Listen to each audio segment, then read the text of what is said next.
You know it. Hello world. Oh, I already did that with highlight. So what you want to do is basically you want to take the steps. All right, I need to calculate the tax that someone has given me, right? There's a what's the sales tax here? 8%? I think it's 0.074. Did you just make that up, or you actually more? Yeah, because that's close. I'm like, wait, that might actually be right. So what are some, in order to write a program that calculates the tax that a user gives you, what's the first step? You need to get the actual money you're getting, the money, the whatever. So you would write get amount of money, right? That's going to be step 1. What would step 2 be? Right, now that I have, let's say, $10,000 and sales tax is 8%, how do I figure out the tax? 6.25%. 6.25? Yeah. Okay. So 6. No, it's 6.25. But as a decimal, 6.25% is 0.0625 as a decimal. Right? So I would do the money. So tax equals money times 6.625. Right? Get Maddie? You can also do it times 0.93.75. Is that the total tax when you buy something, not just sales tax? That's when, because you're going to have to subtract whatever your tax is from the total amount of money, but if you just multiply the total amount of money by 93.75%, you can skip a step in the process. Oh, okay. I totally see what you're saying. You 100%, just like, but I just want the tax on this money. So if I'm spending $100, how much if I'm buying something that's $100, what's the tax on that? Well, it's going to be $6.25. But you're totally correct. Yeah. Just for this problem, that is not what we're looking for. But you're right. So now that I have this, and then I would go my third step. Now I need to tell the person how much tax, right? So I would display taxes or tax. So this, if you're following along in the book, this is called pseudocode. I think I spelled pseudo correctly. It's basically all the steps I need to do in order to write my code written in vernacular English. No coding junk, no coding jargon, nothing like that. Just my basic steps, right? So this is what you guys want to do for your homework, for tests, for your game, right? You're going to want to write down all of your ideas and how to do that before you actually start coding, right? So once you've started with pseudocode, it's either pseudocode or algorithm. Both are used in the book. I can't remember for what. I think this is an algorithm and all of this together, pseudocode or vice versa. Once you have this, you then go into flowchart territory, right? And that's what we're going to talk about right now. Flowcharts take pseudocode and then they put it in steps, step by step, using coding terms. So there's 3 things you guys need to learn today, and those are the 3 symbols for flowcharts. A circle is for every start/end. A rectangle is for calculation. And a rhombus, I think that's what that's called, is for input/output. So this is anytime someone gives you information or you're displaying information. So for a flowchart for this, we have to start with this. So we'll go start. Boom. Started flowchart. Super easy, right? Our first step is get amount of money. So what is our first? What's the next thing we write?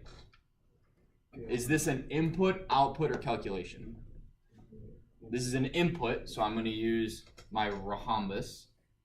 So this is input amount of money. What's my next thing?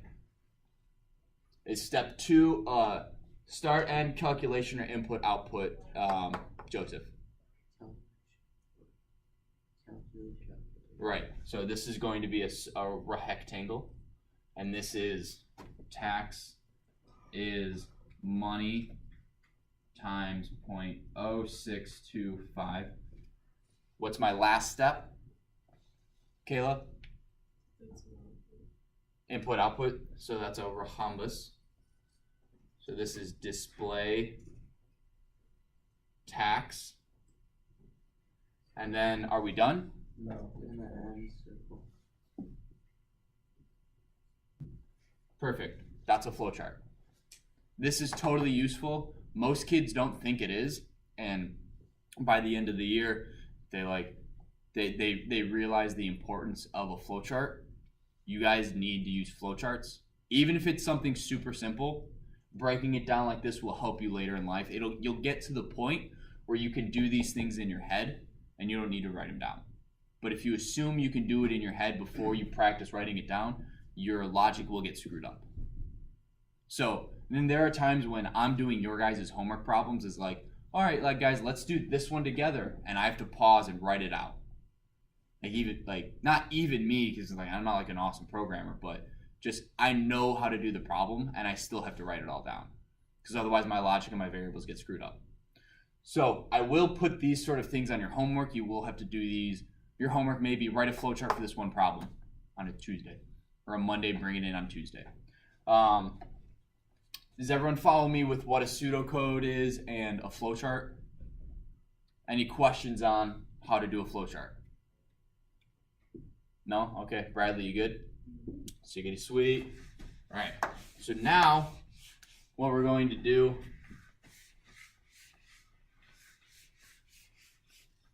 is variables.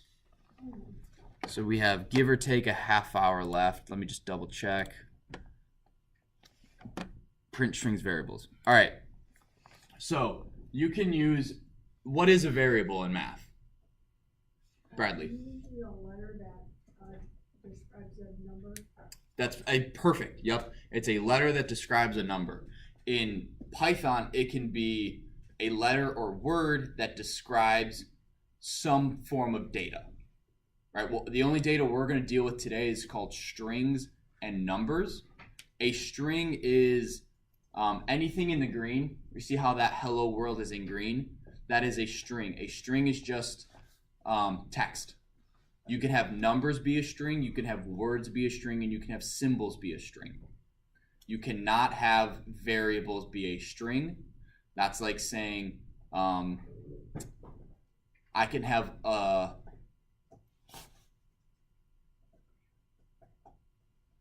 actually don't know what it's like. But you can't have, if it's not that green color, it's not a string according to Python.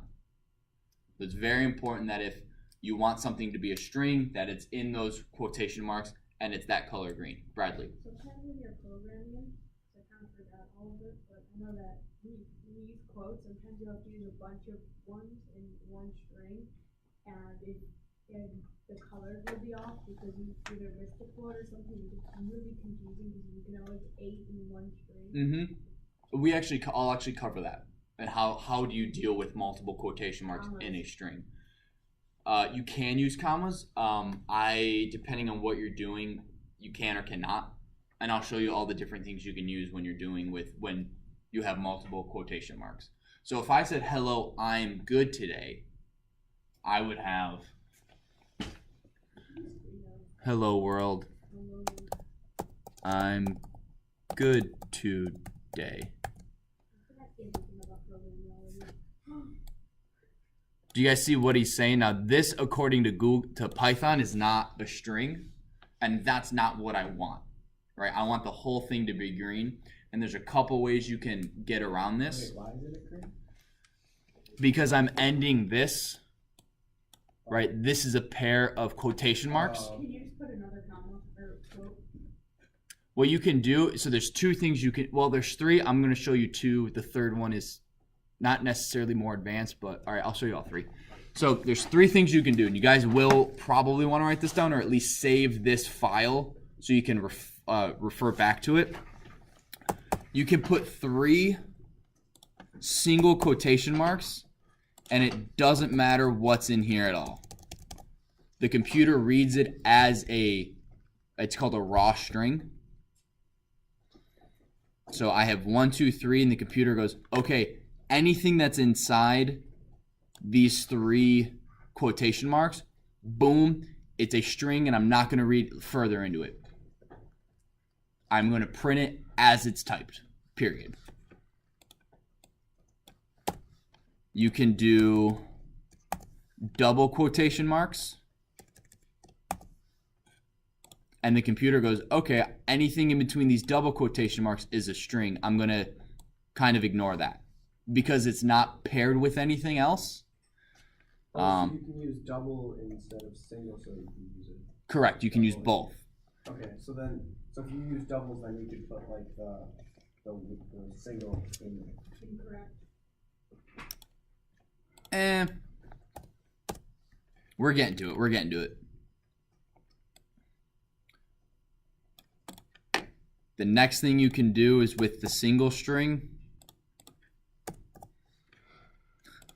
you can put an R there. Oh, wait. No, why is that not working? I'm having a problem. Okay, you can't put the R there for that for whatever reason. Yes, Bradley. So I wanted to have all 3 of them go, and I copied it and pasted it, but it still has the quotes going to the next string. It goes on to, it'll keep going after the next print, so it didn't really get that. I'll take a look at it in just a minute. Let me go through all these and then we'll get to it. I have a question. Okay. Yes, Blake. How do you actually get it to display like on in blue text? Oh, you just go up to run module, right? So right now I'm going to get an error, right? Also FN. Yes, you can hit, if your FN, your function light is on your keyboard in the bottom right, you can then just hit F5. It's going to ask you to save it, and then you hit OK. That's really loud. So this is my first error. You have 2 different types of errors in programming. One is this type, where it's saying your code syntax, how it's written, something's wrong. You're missing a quotation mark, you're missing a period, you're missing a comma. You've screwed something up to the point where we can't go through the entire program to even run it. You've broken us before we've even started. And it will tell you invalid syntax, and it tells you where the error is. So this is telling me that right here, this M, something's wrong with it. I can fix that by getting rid of that, but I want to be grammatically correct. Whether or not I capitalize things properly, I want to be grammatically correct. So we've gone over the triple quotation marks, right? We've gone over having double quotation marks. Now the next one is a backslash. Now we're going to get more into this on Friday. It's called an escape character. And like I said, we're going to go over this more on Friday, I believe. Oh, no, on Monday. We may get to it on Friday, but I have it scheduled for Monday. It's called an escape character. And it's basically a way to manipulate a string. We're not going to, like I said, we're not going to get into that, but 3 ways you can have a quotation mark inside of a string is, give me one of them, Maddie. One of the 3 ways you can have a quotation mark inside of a string. You can put a double quotation mark on either side of the string and then put a single quotation mark. Perfect. That's one. Micah, give me 2. Give me another one. A backslash before the apostrophe. Yep, just like what we have on the screen. And we'll go with Joseph. What's the 3rd way? You guys got it. Perfect. Awesome. So then So this is called, the light green is called the what? A string. Yep. What? Yeah, it's a string.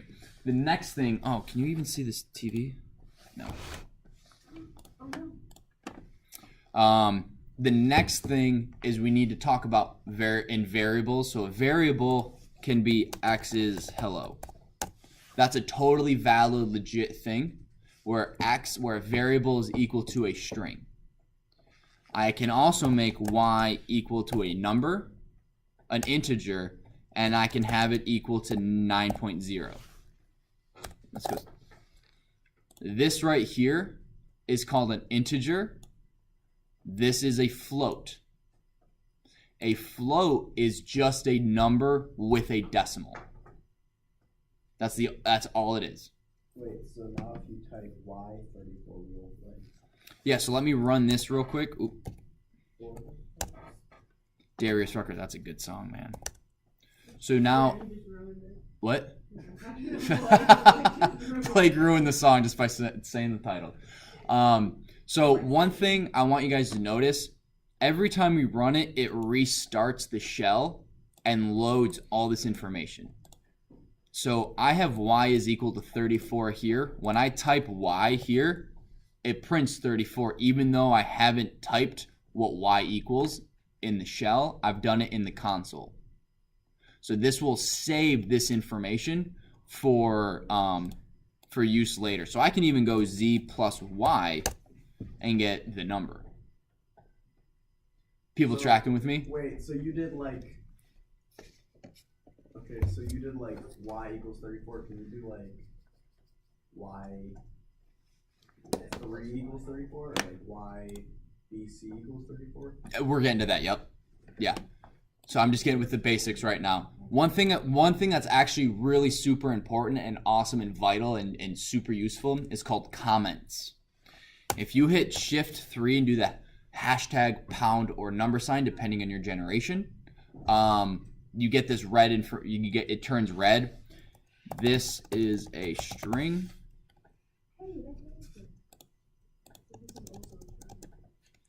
This is an integer. Hashtag, this is a float. Now what happens is anything in red gets ignored by Python. It doesn't do anything with it. So I could even have print what's up. Oops.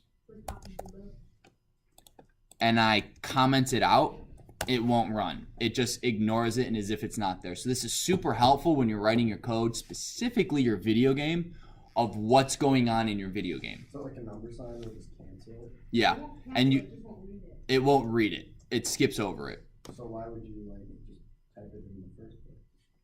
So this is a very simple code, but there's actually, I think in the video game Doom, there's a section of code in the original game where they have this comment and it says, we don't know how this works, but it does.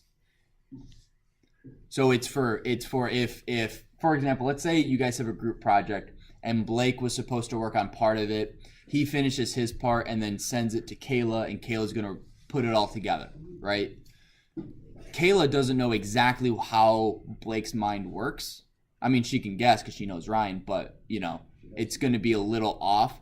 Blake is going to want to put a lot of comments in saying what his code is doing, what, when, and where.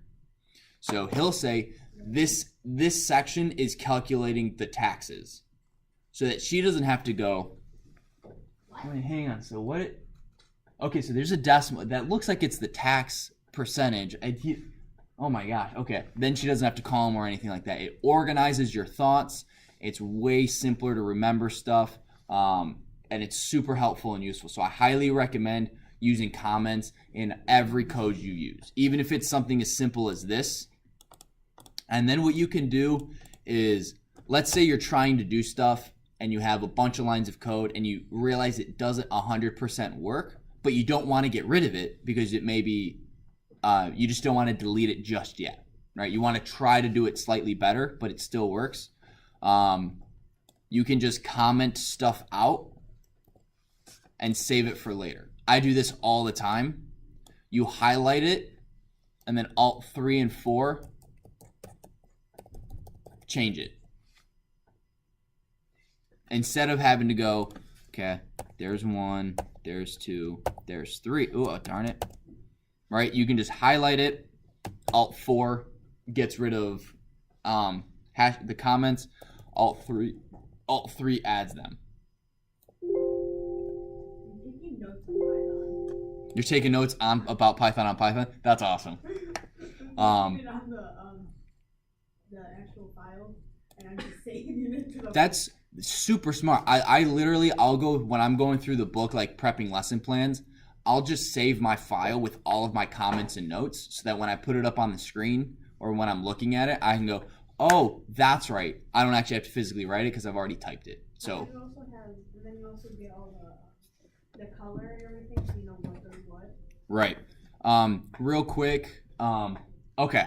So we got about 18 minutes left. I think we get out at 10:07. Or 11:07. Now, variable names.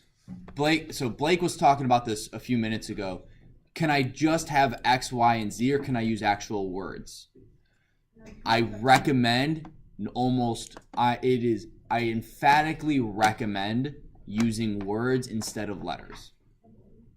Use words, not letters, for variables. So you need letters for a word? You do. Okay, touche. You got me on that one. Yes, you do. Use a. So instead of doing hello, let's do user input. Right. Let's just assume they typed in hello. This is their age, and this is their Favorite number. wage or pay or whatever. So now I can go $9.87 hourly wage. That's not that bad. Minimum wage is $7.25 in Illinois, I think. So now I want to do. It's $8.25. Oh, let's do this. Let's go. Name. Give me a name. Joe. Bill. Joe. So we're gonna go hello. Name, comma. What's poppin'? Age, wage. So now when we run it, it's going to say, oh. All right, so I'm going to comment that out real quick. Joe 34,987. Hello, world. So is that a lot? That's a lot easier, and you understand what's going on as opposed to print X, print Y, print Z, or print X, Y, Z. This helps you code a lot easier. Your code becomes a lot more readable. It's understandable. You don't need to add a note.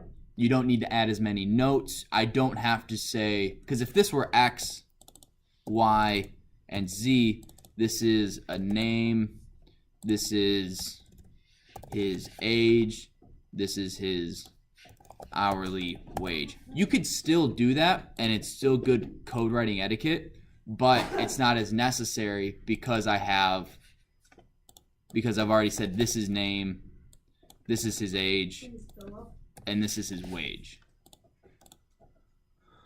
This is a string. I'll put this back here. This is an integer, and this is a float. Joe, age 34, 987. So you guys tracking with me with that? So, oh, one other thing. So you can also do name 2 is Philip. Yay! This is totally fine. You can have a number in your variable name. It just cannot be the first letter. It cannot be the first character. So I can't have 2 age is 45 and 2 wage is 9. So he gets paid $9 even. Well, let's go $9.15.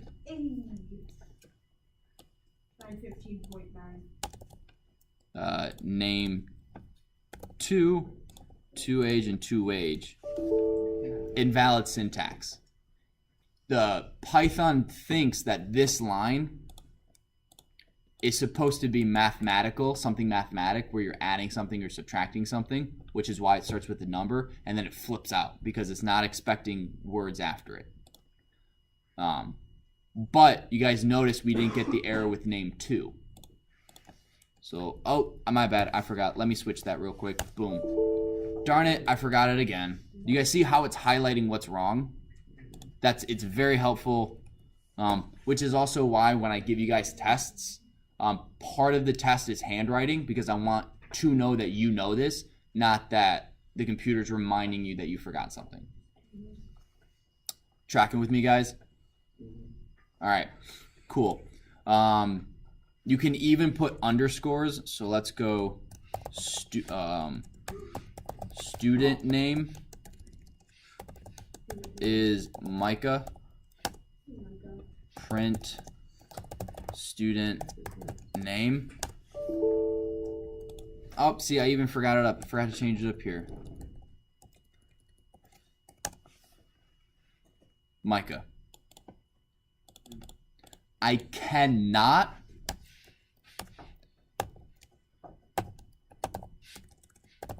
be all, cool and go, yeah, well, I can't even spell my name right. So cool. Print name. I can't assign to operator. Basically, I can't have symbols in my variable names. It's only letters, underscores, and numbers, and only where can I not put a number, Blake? You can't put, wait. So in my variable name, I can have a number in my Oh, variable. you can't put it at the beginning. You cannot put it at the beginning. That's totally correct. So name 3 is Zach. Name 3. Boom. There we go. Anyone have any questions so far? When I tried to run a program, it says there was some, when you start up Python at the beginning. Oh wait, never mind. I know what I did. There you go. You can, yep, 100%. So let's go names. Baller. Oh, wait, hang on. Oh, this is another very popular, you'll get this error a lot. It's going to say name whatever is not defined. That means I haven't defined name 3 at all. I cannot do something with something that hasn't been created or assigned, right? If I said, Micah, give me your wallet. I don't have a wallet. He can't give me something he doesn't have.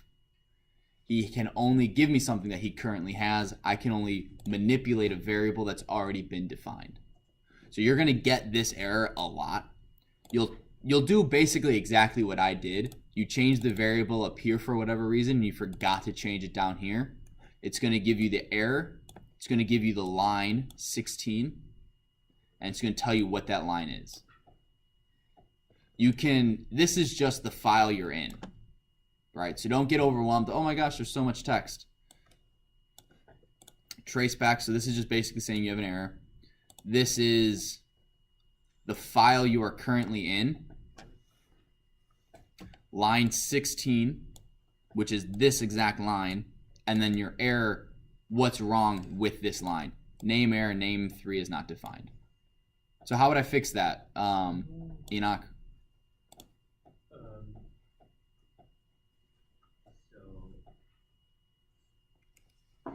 I want to print Zach. I want to print my name, and I have an error with this guy.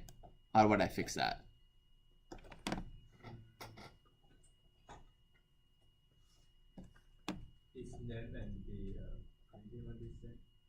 Right, I need these two to be the same. So I would go, oops, 3S. Boom, there you go.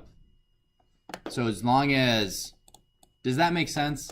I can't do something with something I haven't created. Right, I can't add 0. It's kind of like dividing by 0, you just can't do it. Does anyone know why, by the way? Why can't you divide by 0? Besides math. No? Okay. Mine's like playing games. What? Like you can't get. I don't know. Okay. No big deal, just a random thought. No big deal, but you only have to know it for the rest of your life. Print and strings variables. Real quick, so with print, you can put an unlimited number of items in here. All right, so copy. Oh, wait, hang on. Comma. copy.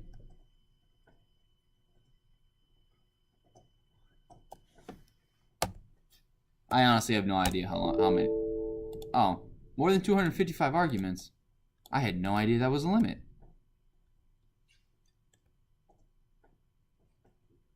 Okay, you can't have more than 255 arguments.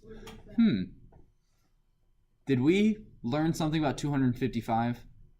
Oh yeah. What did we learn about 255? Max number of binary. In what type of number? Binary number. In an 8-bit number, you can't go higher than 255. Huh, that makes sense why it's a seemingly arbitrary number of 255. It's not arbitrary. It's the maximum number of numbers you can have in an 8-bit number. Oh my gosh, this is just so cool. We're all learning. Oh man, okay, Philo, we get it. So you can have up to 255. The comma will always add a space in between the two items. So you guys see how it's Philip space 45 space 95 and then Philip. You guys see that? What if I didn't want the space? If you take out the comma, so let's go name, age 2, and wage 2.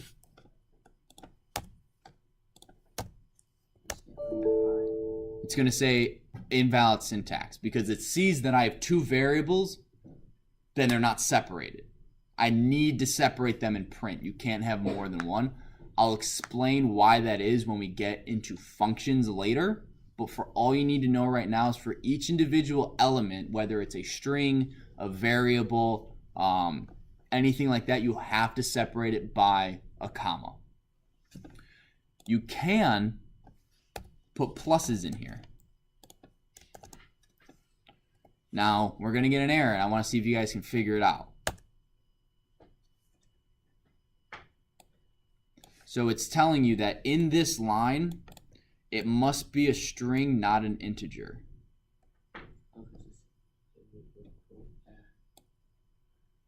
Well, if are you saying put quotes like this? No, because then I'll just say age 2. Correct. So if I do this, I'll just walk you guys through. I already tested it. Philip, oh, well, that's not what I want. It's not printing what I want.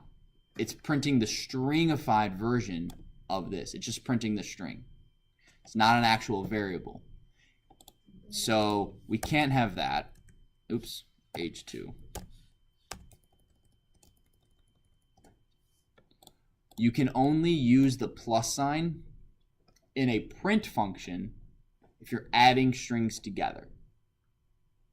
So let's get rid of that and let's go print hello, comma, Micah. Wait.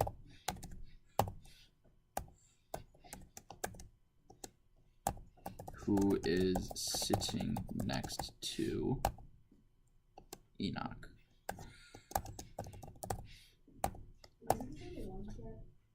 You have, I think, 6 minutes for lunch.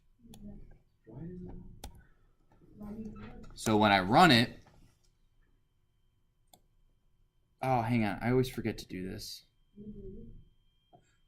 In a thing called love. Sure. Hang on, this is way better for teaching purposes. What is magic? Well, if I could do magic, that'd be really cool. But for this, to have it top down like this as opposed to side by side. So I have hello Micah, who is sitting next to Enoch. I don't have, oops. Notice how there's no spaces in between everything. The way Python works is that it literally takes this string and the next string and puts them right next to each other. When you do a plus sign, it's called concatenating strings. I'll explain why that is on tomorrow when we'll talk a little bit more about strings. But instead of adding strings together, you can't technically add them together because in Python, adding is only for numbers. It's called concatenating strings. So if I'm concatenating these strings together, it's literally taking this string and adding it to the very next to it, the one next to it. There's no space. So if I want a space, I have to type them in myself. So it actually might be easier to go Micah. And now when I run it, boom. I have all of the Wait, why are we adding a plus sign? because I'm concatenating the strings together. Now what I can also do is instead of putting Micah here, oops, I can put a variable as long as it's a string, right? So you see how name2 equals something in green? It's totally fine to do that. Oops, I forgot the spaces. So now I have to add the spaces when I run it. Boom.